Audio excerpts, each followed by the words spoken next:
Advertisers. This program is sponsored by Dr. Pat Basili and Transformation Talk Radio. She's the pushy broad from the Bronx, New York. Follow her voice, a stray dog is nice. She's a pushy broad from the Bronx, oh yeah. Don't be surprised if you want to listen twice. Make decisions, find the right choice. Know yourself better, find your own voice. It's okay if you need help today, cause everybody needs a little push. From the pushy broad from the Bronx, New York.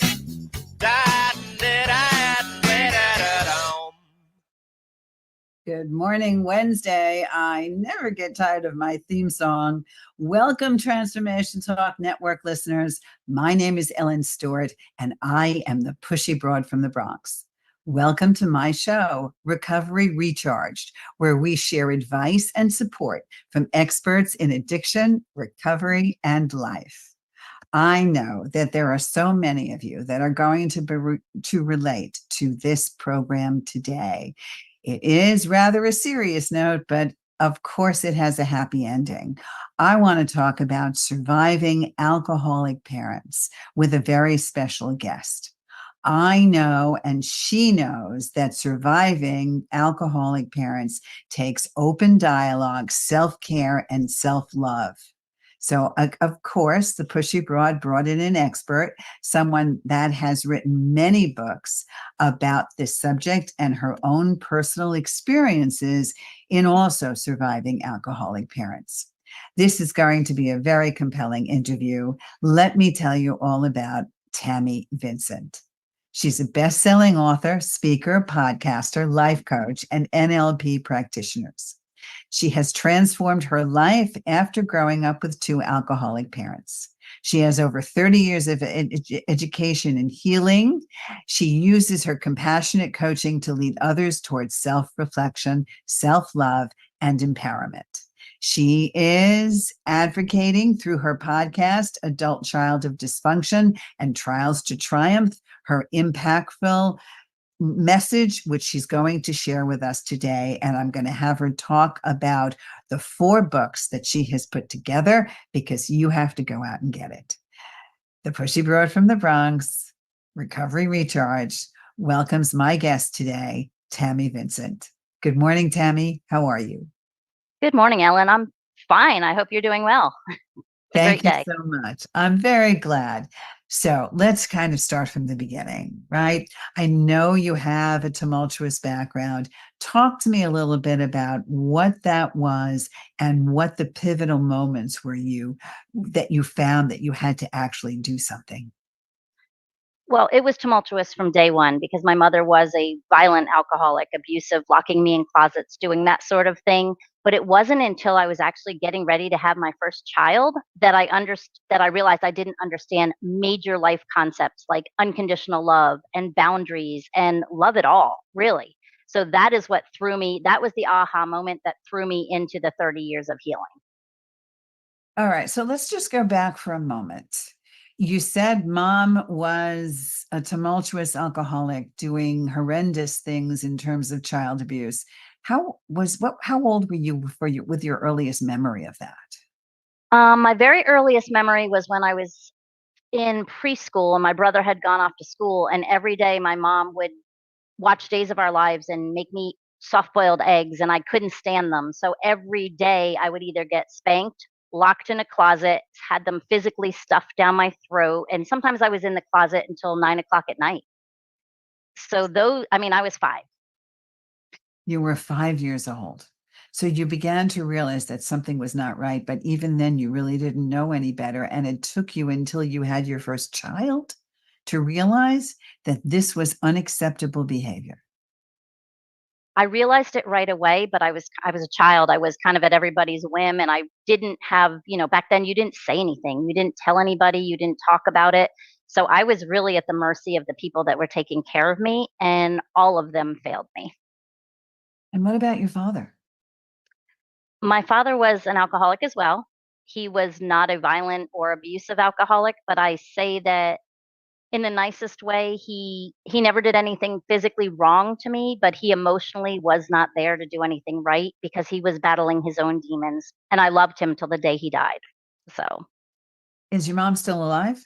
no, she passed when I was 17. Okay.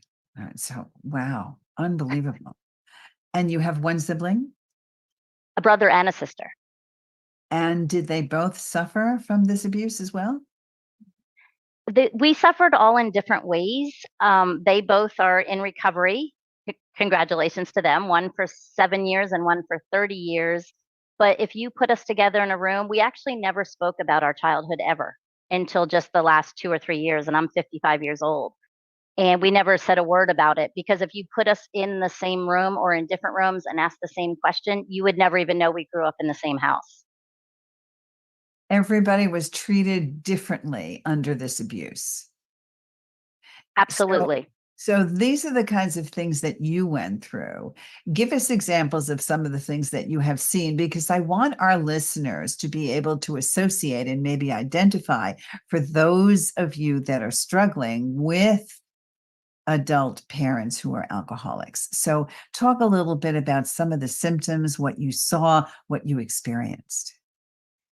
I can give it just a couple small examples. One, we were at a ball field and my mom dropped her pants because she got stung by a bee in front of like 700 people. And this was when I was in first grade. And my dad was trying to console her and get her pants back on. And she was just throwing out these words that nobody at that ball field should have ever heard. But it was never even mentioned. There was no apology. There was no explanation. There was nothing. So, literally, from first to fourth grade, when we moved, I was completely ashamed to be out in public. I wouldn't go to the store. I wouldn't go to birthday parties. I wouldn't go to a friend's house for fear of somebody recognizing me and my mother and put the connection together. My goodness, it's just unbelievable. So then you took the time to decide you wanted to write about it. How early was your first book? Tell us a little bit about that. Believe it or not, my first book was just recently. I have two more to publish and I have two published, but I wrote my first one because was teaching and I saw the pain in the kids. And I realized so many kids are struggling right now and they don't have a place to go. But honestly, I waited until my father passed because we never even discussed it. He said one comment to me one time that he knew he was doing irreparable damage to me and didn't know how to help me. So we never discussed my childhood. So I waited until he passed, until I could really go out and scream from a rooftop how badly these kids needed help, but I didn't want to hurt him. Tell us the name of of that book. Surviving Alcoholic Parents. It's a teen's ABC guide to surviving in the world of chaos. And where can they find it? They can find it at my website, tammyvincent.com. Tell us one more time the name of the book. It's Surviving Alcoholic Parents, a teen's guide to thriving in a world of chaos. Let's rush out and go get that, especially even for adult parents that want their teenagers to take a look at a few things, or they want to go back and help heal from the trauma that they have gone through.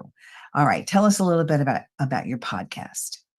So my podcast is called Adult Child of Dysfunction. And what I realized when I started it, it started all about alcoholism and addiction because that's my story and that's most of my coaching clients. But what I realized is there's so much dysfunction in this world right now with suicides and drug overdoses and homelessness and job losses that when children grow up in that, the dysfunction, no matter what the dysfunction is the same. So the everlasting effects are the same and they all need to be healed. So now it's just stories of hope and healing and thriving and people having a beep life and then moving on and making it better. So speaking of hope and healing, with everything that you went through, when and how did you begin to heal? I threw myself into every single healing modality I could possibly do. So I went to hypnotherapy. I went to go to traditional talk therapy. I learned Reiki. I became an NLP practitioner. I learned reframing and literally everything I could do, grounding exercises, meditation, yoga. I threw everything at the wall to see what would stick. And so much of it stuck so quickly. So now I can help people fast forward that process. And how young were you when you decided that you needed some help? 26. I was pregnant and reading that book, I Love You Forever. I don't know if you ever read it, but it's a book about a mother's unconditional love for her son. And I realized I don't even know what that means. And that's when I realized I needed help. Do you have children? You have children of your own? 3. And how do you think they're doing? They're doing great because I had those hard conversations with them when they got old enough to start being exposed to alcohol. I warned them of the dangers, how it was a generational curse, and how mom was the one that was stopping the generational curse, but that they unfortunately were sucked into it by default, so that they have some healing to do themselves, just because it literally changes the whole family dynamic. So I was very honest with them from the beginning. And I think because of that, and they watched me healing, I started, I was going through my beginning stages when my first son was born. So he took he was my guinea pig. Well, for good things, right? You threw all the good hopes, the hopes of spirituality, the unconditional love, all of that stuff on him. So that's a really good thing. So with everything that you went through, what made you decide to shift to become a coach or a mentor? Because I realized I was actually at the airport and I was doing EFT tapping with a total stranger that was afraid to fly. And my friend said to me, Tammy, you've been accumulating tools to help people with anxiety and stress and depression and all of this stuff that healed you for 30 years. How about you use it on somebody else? And so I decided, you're right. I do have all of these tools and it shouldn't take 30 years. I can give people a couple hints and tips that can jumpstart and change their lives almost immediately. And of course, your niche is to work with adult children of alcoholics, and you work with them nationally, you work with them virtually. I do all of my work pretty much virtually. So I And, have clients in Australia and New York and California and right here in Florida. and where can they find you if they want to work with you? Everything is housed under my website, which I made very simple. It's just my name. So it's www.tammyvincent.com. Terrific. So tell me, after everything that you've gone through and everything that you've learned, tell me some of the characteristics that you feel you've developed as a result of your upbringing. What are some of the positives? Some of the positives now are that I have a backbone where I didn't for a long time. So after my healing, you become a chronic people pleaser when you go through this, because you're just constantly trying to make the peace and keep things straight and keep things steady and calm. So you give to everybody but yourself. So now after all this work, I'm much more confident. I can say what I want without fear of rejection or not being liked. I also have a ton of resilience because I've learned to just look at life with an attitude of gratitude, and I can bounce back from just about anything because did so much work to just look at the positivity of things and to be thankful for what I have. So I've really developed a lot of resilience. So just talk to me a little bit more about what some of the traits are that when people go through this with parents. And you talked about the fact that you were a people pleaser. What else is indicative of someone that's processing the trauma of alcoholic parents? A lot of it is being afraid of authority figures. A lot of it is, again, not being able to stand up for yourself, getting into toxic relationships because your brain is a magnificent organ, but it would rather be comfortable in familiarity. So you attract people like yourself. You, like I said, give to everybody but yourself. You have a lack of self-confidence, sometimes even a lack of self-identity, because you're just completely codependent and addicted to making sure everybody else is okay around you. And those are just some of the small ones. And then there's a whole list of physical ones. But for people listening, if you've never heard of the laundry list, look it up. And it's 13 traits that really spells it out. And it's kind of a very good self-assessment to see if your past is kind of dictating your present. That's really good for us to know. It's called the laundry list, you said. Take a look and see. Okay. All right. So you've done so much to heal. What are your top things? What do you think have been the most important in your healing process? One is having that attitude of gratitude. So before I get out of bed every single morning, I find 5 things I'm thankful for immediately, because then as things come at me, whether it's another person that's doing me wrong or I think is doing me wrong or another situation, I can find the good in that. The next thing was journaling. And I know people are like, well, that's kind of basic, but journaling literally saved my life, because what I would do is I learned to get in touch with my inner child that was still inside of you that is hurting and damaged. And I would write letters and just basic conversations back and forth with myself, with me and my younger self, or me and somebody I had harmed, because I developed a lot of bad habits. I did things out of survival mode that I wasn't proud of. So I spent thousands of hours journaling, and I still do to this day. I think there's some very good things for us to realize out there. And we've always believed in the spirit of journaling. This show is Recovery Recharged. I am in recovery for 38 years, and I am an avid follower of 12-step recovery. That's me personally, even though I practice smart recovery and all kinds of other things that I bring to my clients.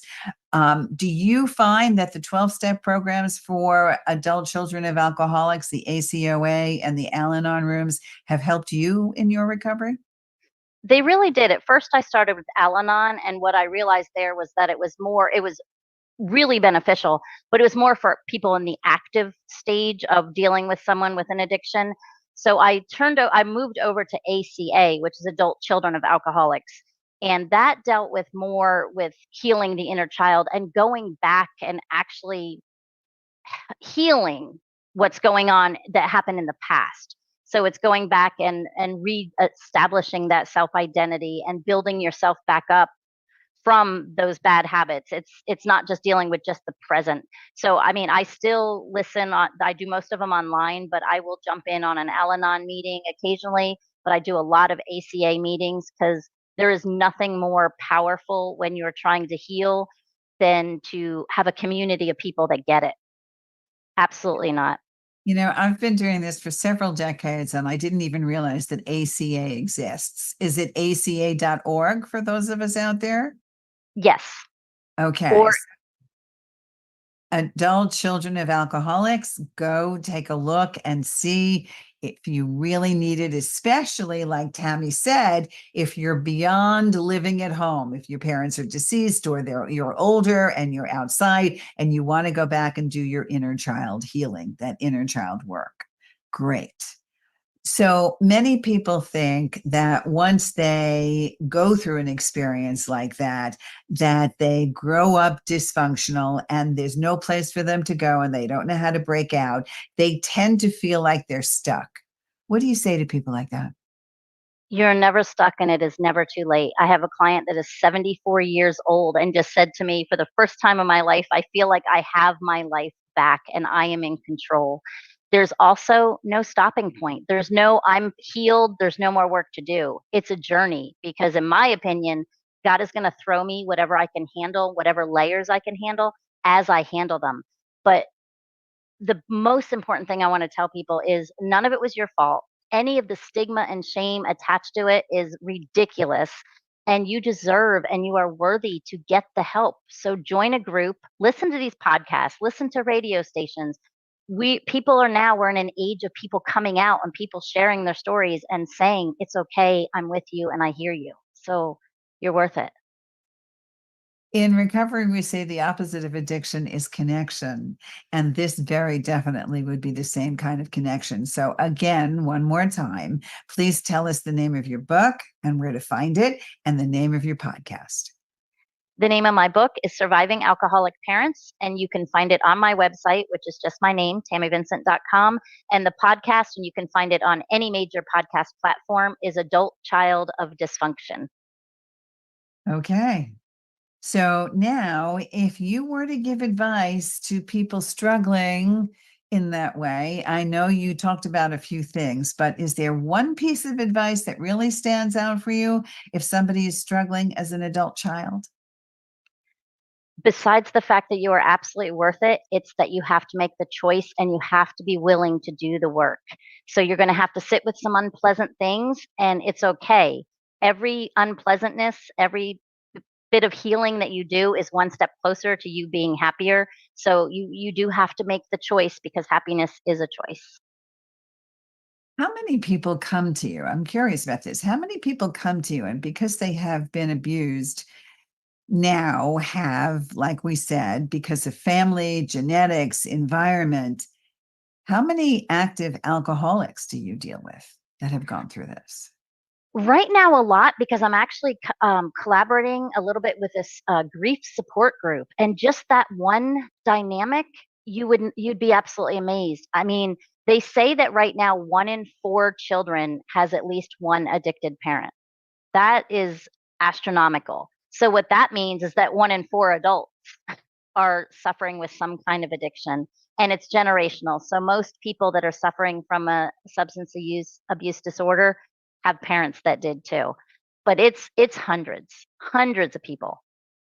So tell me, when you said you're pairing with a grief support group, tell me about the dynamic. Where does this come into play?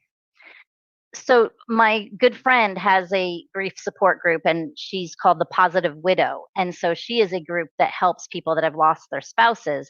And she actually came across one of her clients that said, I was going to take your course, but I was kind of teetering because I'm going to be honest, I've relapsed, I'm drinking again heavily, and I think I need the support there more.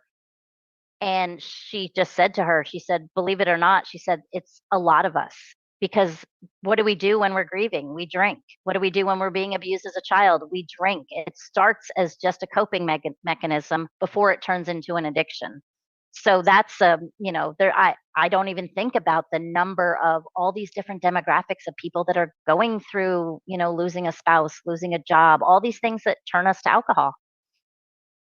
And then they realize that one of the reasons why it happens is because that's the family, that's the background that they've known. Sometimes they don't associate, but when you help them make that association, therefore begins the inner child work and the family of origin work. Okay, so somebody's listening to us today and thinking, maybe that's me. Maybe I should get some help around here. Tell me what first steps you would advise somebody to do if they want to start out and start the process of healing. I would say start listening to podcasts. Start listening to, anything you can get your hands on as far as learning, and go to the laundry list. And that's your first step. Go to the laundry list and look at it and go, okay, yes, I've got 11 of these 13 characteristics. And then just start becoming aware, start journaling, start looking at the things like one of the laundry list items is that you have trouble expressing or feeling emotions. So start sitting with your emotions. That was a big one for me. Children that grow up in dysfunctional households are told, and even adults, we're told to stifle and to swallow our emotions. Start feeling them, because until you start feeling them, you cannot release anything. You have to really start feeling it in your body, or just feeling it. You got to start feeling and being aware. Awareness is the first step. Okay, so top 3 rules that you think everyone should live by, especially, of course, adult children of alcoholics. We have about a minute or so. Let's sum up the top most important things. 1, live with an attitude of gratitude. 2, know that you are 100% worth it. And 3, know that you can live your best life, but you have to make a choice that you want to be the happiest version of you. Well, Tammy, you are certainly living proof that everything that you have done has gotten you to a point that really transforms you. So let me just ask you something a little personally. Did you struggle? Did you struggle with an addiction? Because I know you mentioned your siblings, but was this something that you had to overcome? I realized very early on I have the what I call the addictive tendency. So I use different things as coping skills. So yes, I don't drink very much now. I'll have an occasional glass of wine, but I went through my period where I was making very bad choices and drinking way too much. And what I found, and what I work with a lot of people with, is when I stopped doing that, turned to gambling. And when I stopped doing that, I turned to food. So until you heal what actually causes the very first addiction to set in, It's just one after another after another. Of course. Okay. So, Tammy Vincent, Adult Child of Dysfunction podcast. Tammy Vincent, Surviving Alcoholic Parents, a teen's guide to thriving in a world of chaos. Unbelievable. All right. So, Tammy, I am so thrilled you came on today. You were extremely informative. Go visit TammyVincent.com. Let her work with you. I wish you all the best and the success on the next 2 books. And you are definitely someone that has given us very impactful information today. Thank you so much for being with me on my show. And you guys out there, we'll see you next time. All right. All clear for the first one. Thank you very much. Tammy, I will call you later. I have to do another show. You did a great job, girl. That was brilliant. You were brilliant. Thank you. A pleasure. Thank you. I'll speak to you later. Okay, dear? Okay. All Okay. right. Bye-bye. Bye-bye. Very good.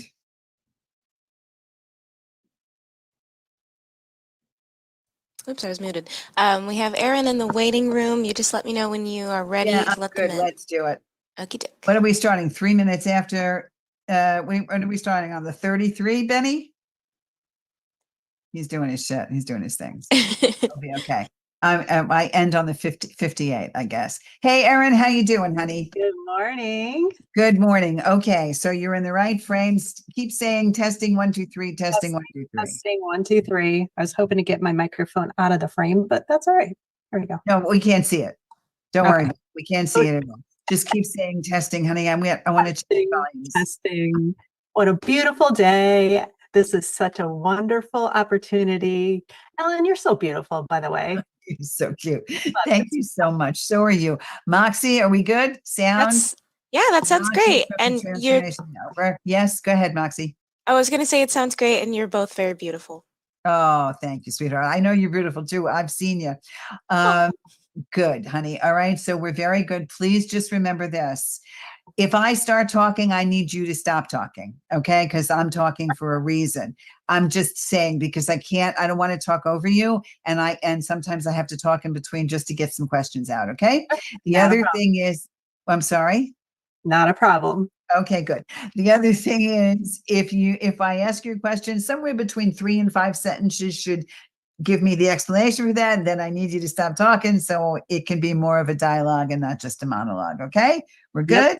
All right. So it'll be an intro. It'll be an intro to you and it'll be your bio. And then I'll introduce you formally. Okay. Sounds great. Okay. Very good. Benny will tell me. Benny's from KKNW Radio in Seattle, and he'll let us know. 1.5 minutes to go, he's telling me. Okay, fine. Okay. Very good. I did the Enneagram. We're going to talk about it on the air. Oh, good. Yes, I did it, but I don't remember exactly, but I know it was a little, I knew the direction I was going in. So if you have that direction, it's not as detailed, but I really want you to talk about your personal experiences and when you went through it and how it was life-changing for you. That's like really important. Okay.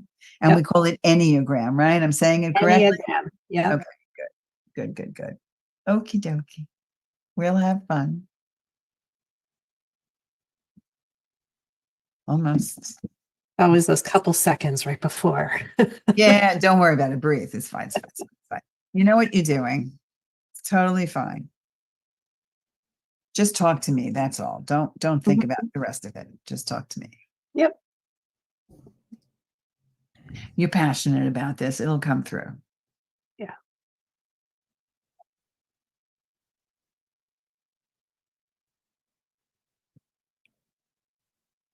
Where are you located? I am in Chicagoland. All right. Stand by, ladies. Chicagoland. Here we go. Bronx, New York.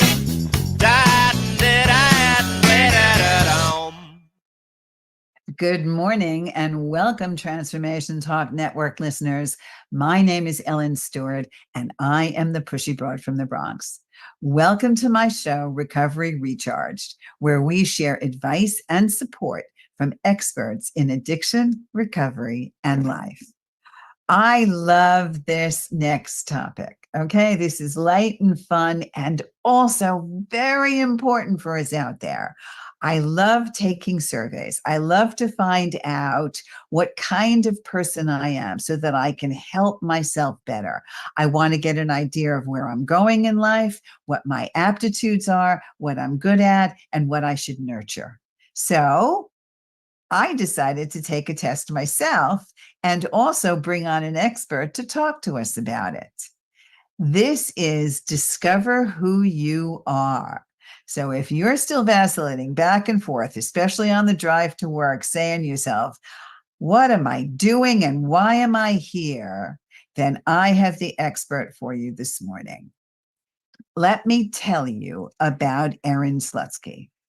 Erin is a life coach, a speaker, and an Enneagram practitioner. She's got 25 plus years of experience. She empowers women in midlife to feel seen, heard, and understood. And that kind of makes me feel warm and fuzzy because she has such a wonderful approach.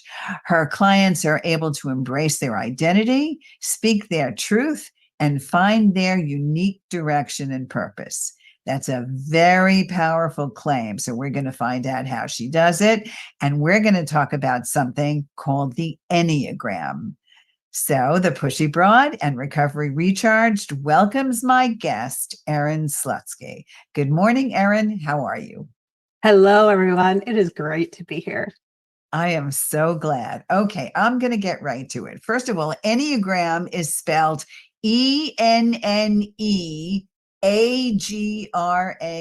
It is spelled exactly the way it sounds, Enneagram. And the big question here is, what is that? I love how you just went right for it, right? Enneagram. It's a hard word to say, but once you got it, you got it. I'll break down the word for you really quick. Ennea means 9. Gram, think of a diagram. So there's 9 points on the diagram of the Enneagram symbol. That helps you understand a little bit about what it is. But imagine if you had a tool that made you just feel known and understood. And it's like something was reading your mind. That's what the Enneagram does. It helps you feel seen, heard, and understood. Seen, heard, and understood. All right. So how did you come to this? And how was it transformative? So talk a little bit about that. Yeah. I remember when my oldest daughter got her driver's license and drove away for the very first time. I just kind of watched her go without me. It was scary. And then I thought, wait, I got to do this 3 more times because I've got 4 daughters. I stood there in the driveway. I'm like, now what? They're starting to leave the nest. Who am I? What do I want? What am I doing with my life? And I felt really lost and a little scared, to be honest. It was around that time that the Enneagram entered my life. And that was the tool that helped me just learn to know myself and accept myself, warts and all. So you sit down, right? Practically, which is what I did. You sit down and you answer these questions, right? You take kind of a test. Yes. Explain the logistics of this. Okay. So if you went to my website and took my Enneagram test, one of the very first instructions I give you is to think back to your early 20s. What were you like? What were you interested in? What did you and your friends like to do? Because at that time, our ego is the biggest and we're all about ourselves. We're coming out of that parental covering, right? And we're starting to explore the world on our own and trying to discover who we are and what we like to do without the world getting its hands on us too much yet. So and also the restraints of children and right. husbands and life and everything else. Weird. Okay, because I know a lot of people that I work with a lot of women just like you who are in their 40s, 50s, and 60s and have been married for 30 years, have Yep. grown children, and now what, right? How many women are you out there? I know you're out there. Everywhere. You're saying what for and what am I going to do now and what am I skilled? I don't have any skills. I don't know what to do. I don't know who I am. So this is a very big lesson. Erin is saying, go back to how you felt in your 20s, right? Whether you're in college or not, but in your early 20s, what are some of the things you wished for, hoped for, thought you would be good at, right? So you sit down on your website. What's the name of your website for us, please? ErinSlutsky.com. Okay, that's ErinSlutsky.com. And you start to take the Enneagram test. How long will this test take? I would give yourself about 10 minutes. 10 minutes. Find a quiet place, undisturbed, so you can really think about, because some of the questions you just may not have ever thought about asking yourself. And I'm going to tell you right now, it's not 100% accurate. No online test is. It can't factor in your mood. It can't factor in your body language. And so that's why I offer a free typing interview for after you take that test, and we can talk about your results. Is it accurate? I have special questions I can ask to confirm your type. Okay, so now tell us, because the Enneagram talks about types. Give me an idea of what types you could be. Well, there's 9 different types, 1 through 9, and they each have kind of like a characteristic. For example, the type 1, it might be considered the perfectionist, someone who is all about right and wrong, black and white, good and bad. The type 2 is the helper. They're always putting other people first. And you know what? As women, our roles kind of put us in that position as mothers, wives, sometimes bosses. And we're helping people, but we got to be careful that that's not why we're doing it, to help people. Figure out why you're doing that. Type 3 is the achiever, goal-oriented, success, ambitious. Type 4 is the creative. They're so imaginative and kind of dreamy. Type 5 is the investigator, or they love to analyze and research things. Type 6 is the loyalist. These are some of your very best friends that you want next to you. Type 7, the enthusiasts, they take risks and go for it. Type 8 is the challenger, someone who you walk into, you know them. Everyone knows the type 8. They walk into the room and they have taken charge. And the type 9 is considered the peacemaker. They are the ones that wants everyone to get along and wants their life to be peaceful. That's really very interesting. I think, if I remember correctly, it was the enthusiast, I think. Okay, maybe the type 7 category. Yes, I think you have a lot of enthusiasm for sure. I have a lot of enthusiasm, and I took that, and I also resonated with the one 4. What's step 4? What's the 4 is the creative, someone 5? who wants to be unique. 5 is the 5 is the person who is always researching and into books and knowledge. Their knowledge. I do a lot of that too. I do a lot of that. Okay, so basically what you're talking about is to sit down and concentrate and find different ways to become more self-aware. Don't you think that's the purpose? Absolutely. So why is that important to us? So have you ever tried to make a decision and you just didn't know which way to go? If you are trouble with breakfast or the menu, right, at the restaurant, if you're self-aware, you don't have to question it. You know your values. You know what's important to you. You know what you're afraid of and what to avoid. And you can stay focused and in the direction that you are supposed to go, not other people, not the way you've been told to go. right? We've all been like put upon us these expectations.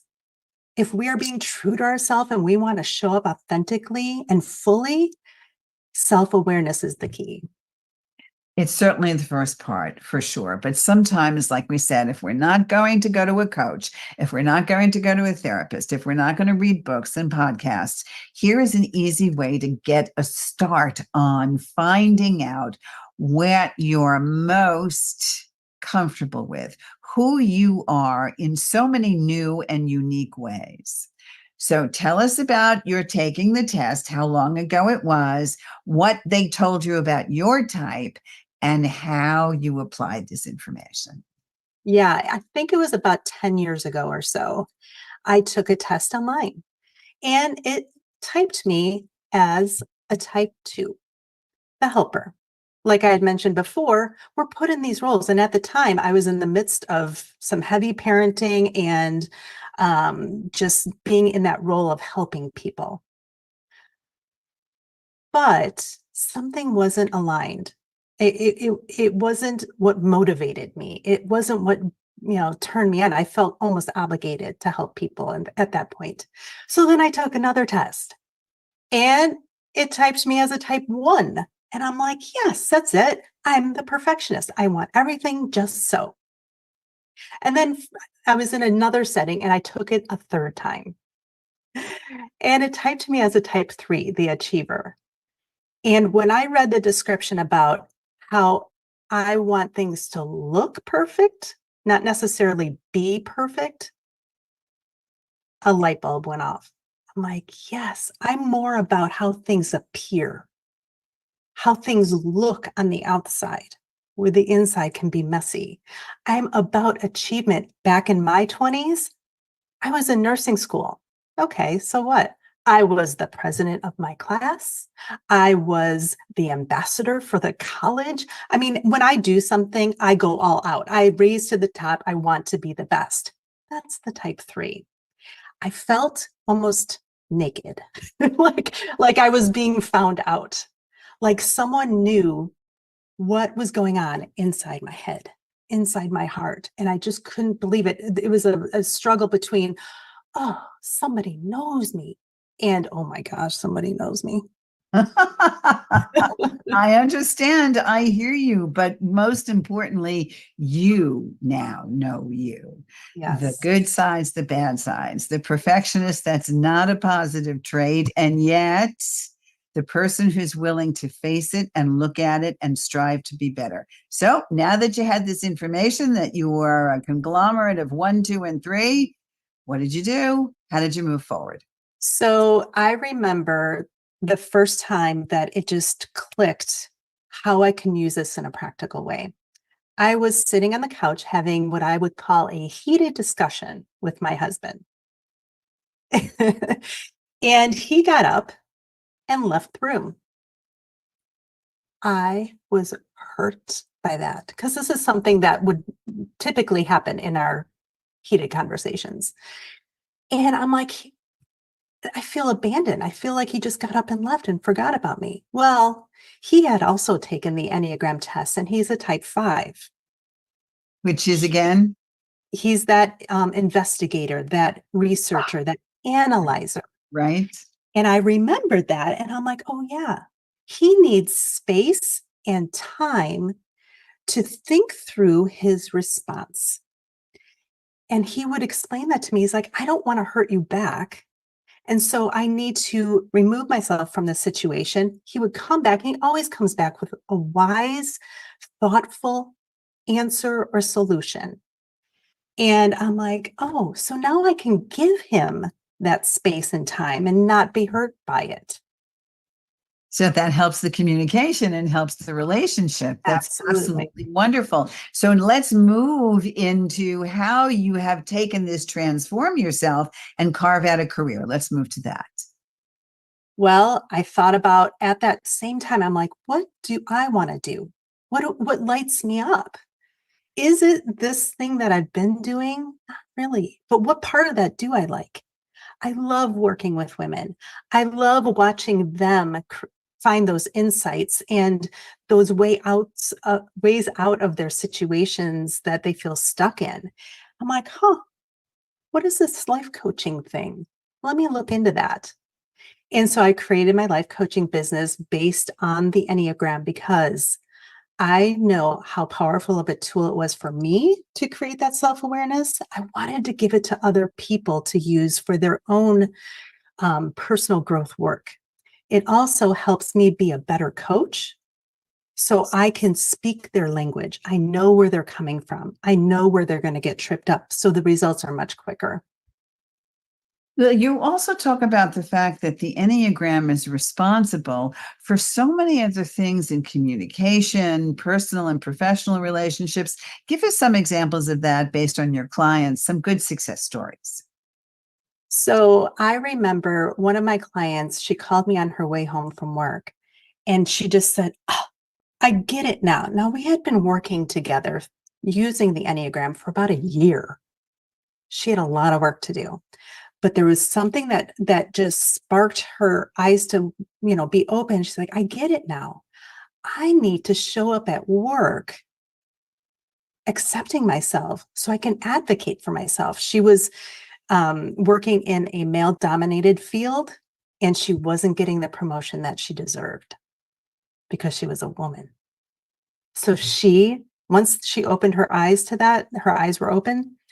She was able to go into her boss's office the next day and ask for that promotion.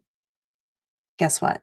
She's She's now leading a team at this company and just, I don't want to say climbing the ladder because she's actually saying, "You know what? I have more skills than I realize. I might go over here to this other career." I hear you, and that's wonderful. But sometimes advocating for ourselves can lead to conflict. So tell me, how can women navigate these situations using the Enneagram framework? Well, kind of like the situation with me and my husband, knowing the different types is super helpful. For example, Ellen, I don't know your type, but I can get a sense of what motivates you and how you come across, right? I mean, you're not going to name your show a bossy broad if you are someone who's quiet and demure and just doesn't like conflict. So you can understand other people better and understand where they're coming from and not push your agenda on other people. Right? I understand. Yes. Go ahead. Continue.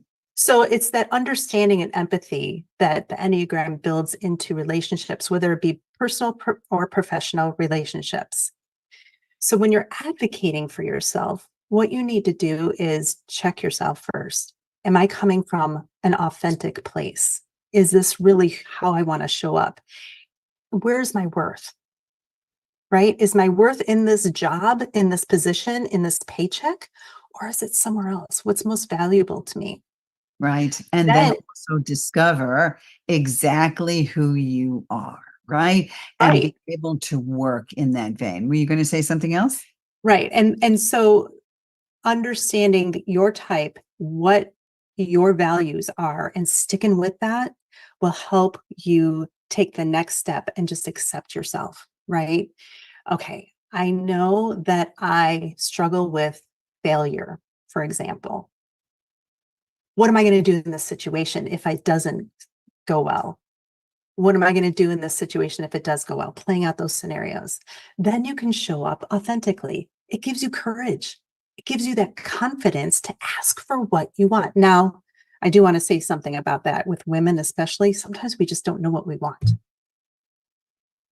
Well, this is where the Enneagram can help, right? Absolutely. We've always been putting other people's desires, wants, needs ahead of ours. When we know what we want, we can ask for what we want and what we deserve. And that's that self-advocacy. So the Enneagram can be found on your website. Let's tell everybody where it is again. erinslutskycoaching.com. Okay. And I know that you work with clients virtually, so you're able to work with them nationally and international as well. And I know that your bailiwick is women entering midlife with their needs and priorities. So talk to me about this age group. because that's where you are, and how you find the women really beginning to make changes in their lives. What have you seen? Yeah, I'm finding that women in midlife are starting to question things. They're reevaluating their life at this time. Who am I? Who's this person next to me that's been with me for 30 years? Do I even like them anymore? Right? What about my career?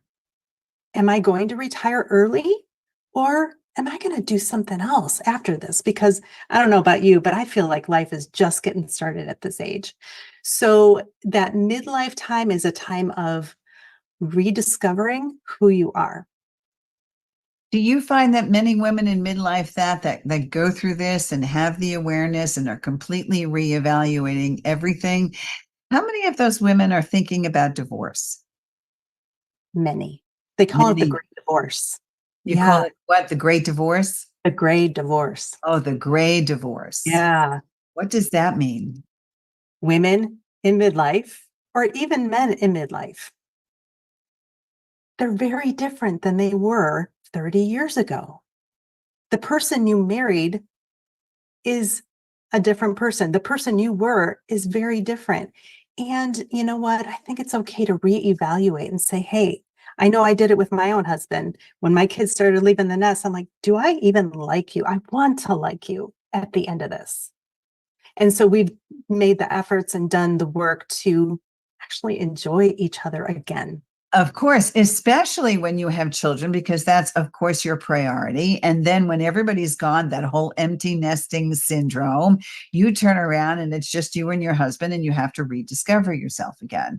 So I have found also in the couples that I work with, many times, if you're going to put in the work to rediscover, and you're both going to be aware that the relationship becomes nurtured and stronger than ever, in a very, very different way, which is wonderful. In recovery, we believe that change is good all the time, that change is the number one thing that we strive for.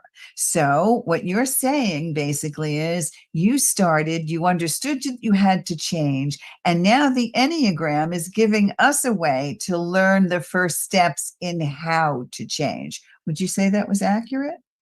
I think so. And the change happens because we've adjusted who we are. Sometimes, especially women, we've given up who we are. So the change is like a change back to who we truly are. Okay, so being their authentic self, but you're absolutely right. Women tend to give up themselves to have other priorities. Okay, so I want to focus on a couple of other things. First of all, it's erinslutsky.com, and it's the Enneagram, Enneagram. 10 minutes of your time, people. It will change your life. And Erin told us that her husband took it. So men, you are not absolved from this. Take a look and see what's going on. Now I want to talk to you about this fall, Demystifying Menopause, a 4-week program that you are sponsoring. What's that all about? Tell us what's going on here. So just like we're talking about midlife coaching, there's an aspect of midlife that can be dreaded, that can be scary, that can be confusing and overwhelming. Women and men actually go through a change physically in their bodies. We're losing estrogen, something we've had since puberty, right? And findings are that we need it in our body as long as possible. How do we do that? How do we get the care that we deserve? How do we find the physicians, the practitioners that can help us navigate menopause, that change in our bodies, and get the care that we deserve? Also, the things like we had talked about today, the relational changes, the emotional changes. It's not just our physical body, our mind. A lot of people talk about brain fog. So in demystifying menopause, I'm going to go through Menopause 101. What are the symptoms? What exactly is it? And what you can do about it. Now, I am not a physician, but I am connected with many practitioners that can help you with that aspect of it. We also need to take care of our bodies physically with the right nutrition in midlife. It's very different than before. Same with exercise. So all of this is called Demystifying Menopause. It's a 4-week program, and we can find this at where? Where do we find it? ErinSlutskyCoaching.com/demystifying menopause. Demystifying Menopause. It sounds very intriguing and very mysterious and extremely helpful. I have many clients that are going through this. So Erin Slutsky, Demystifying Menopause. Sign up for the 4-week program. You will not be disappointed. Take the Enneagram test with Erin. She's here to help you. I am so thrilled to have her here today because I want you to be able to take the first step in really finding your identity and finding who you are for the next journey. This is a perfect time. Erin, thank you so much for being here with me today. Thank you, Ellen. All of you out there, we'll see you next time. This is Ellen Stewart, the Pushy Broad from the Bronx, saying thanks for listening. And remember, everybody needs a little push. From the pushy broad from the Bronx, New York.